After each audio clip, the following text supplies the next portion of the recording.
So ఈ నరాలు shock కొట్టినట్టు అనిపించడం అనేది మా మెడికల్ టర్మినాలజీలో మేము వాడే పదం రాడిక్యులోపతి. సో ఈ రాడిక్యులోపతికి రకరకాల కారణాలు ఉంటాయి. మనం కామన్గా చూసే కారణం చెప్తాను మీకు. సో ఈ రాడిక్యులోపతి అనేది మెయిన్గా సర్వైకల్ అంటే మెడ దగ్గర కానీ నడుము దగ్గర లంబార్ రాడిక్యులోపతి అనేది కామన్గా జరుగుతుంటుంది. సో ఇప్పుడు మన వెన్నుపూసలో మనకి ఉన్న ఎముకలు ఒకదాని తర్వాత ఒకటి కింద ఉన్న ఎముకల్లో ఒక ఎముకకి ఇంకొక ఎముకకి మధ్యలో ఒక డిస్క్ అనేది ఉంటుంది. సో ఆ డిస్క్ ఏంటంటే మనకి కంప్రెషన్ కాకుండా షాక్ అబ్జార్ప్షన్ లాగా యాక్ట్ అవుతుంది అనమాట. సో మనకి తల మీద బరువు పడడం కానీ వెన్నుపూస మీద బరువు పడడం కానీ సడన్గా స్ట్రెస్ పడినప్పుడు కానీ మనకి అది షాక్ అబ్జార్ప్షన్ లాగా యాక్ట్ అయ్యి చుట్టుపక్కల ఉన్న నరాలకు కానీ లోపల మధ్యలో ఉన్న స్పైనల్ కార్డ్ కానీ డ్యామేజ్ కాకుండా ప్రొటెక్ట్ చేస్తుంది. సో ఈ డిస్క్ సడన్గా మనకి వెనక్కి కానీ ముందుకు కానీ జరిగినప్పుడు పించ్ నర్వ్ అంటాం. అంటే ఆ డిస్క్ వెళ్ళి ఆ నరం మీద వెళ్ళి ఒత్తిడి పడుతుంది అనమాట.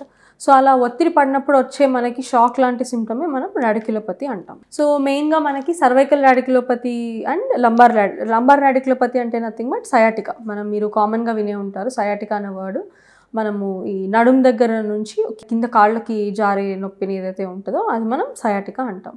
సో దీనికి సంబంధించిన ట్రీట్మెంట్ ఏముంటుందంటే మీరు కాళ్ళు మట్టం వేసుకొని కింద కూర్చోవడం అవాయిడ్ చేయాల్సి ఉంటుంది. వెస్ట్రన్ టాయిలెట్ ప్రిఫర్ చేయాల్సి ఉంటుంది ఇండియన్ టాయిలెట్తో పోలిస్తే.